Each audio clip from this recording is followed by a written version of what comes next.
Torre Illa.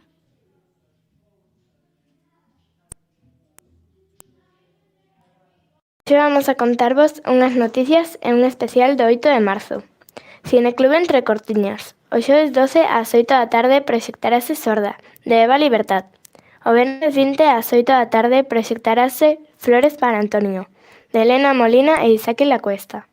As dúas películas son do 2025 e gañaron premios na última edición dos Goya. Por outra parte, o luns 9 de marzo, no auditorio, ás 12 menos cuarto, actuación da compañía Tropa de Trapo para todo o colexio, organizada dende o Concello. Unha proposta de narración oral e música en directo, con contos e cantos de mulleres de todas as idades, contando as súas historias, todas distintas e cada unha coa súa voz propia. Unha nena que trata de mediar nunha pelexa entre lagartos, dúas mulleres que axudan a parir unha vaca, unha nena pequena que salva o seu pai do esquecemento da morte.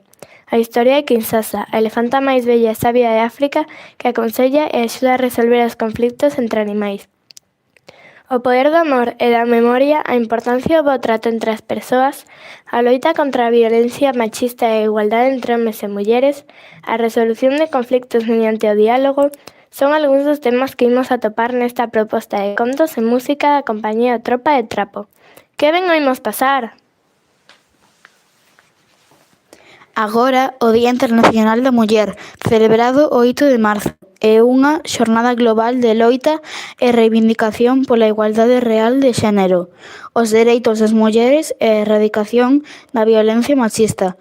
Conmemórase para recordar a loita histórica das mulleres traballadoras, reflexionar sobre os avances logrados e exixir a eliminación da brecha salarial e de xénero.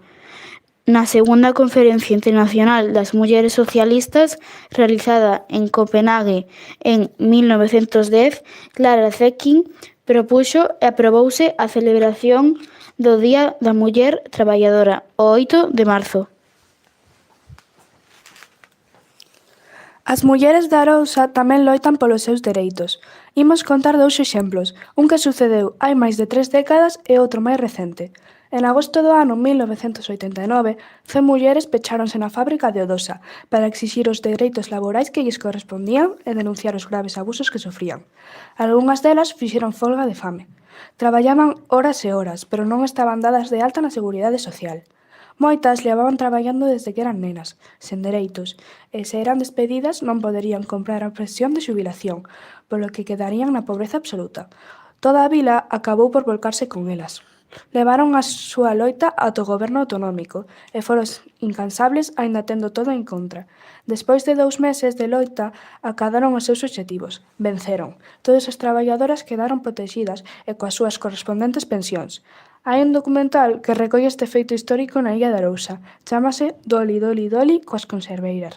Rexistro de traballo, dirixido por Uki Permui, con entrevistas a aquelas mulleres loitadoras.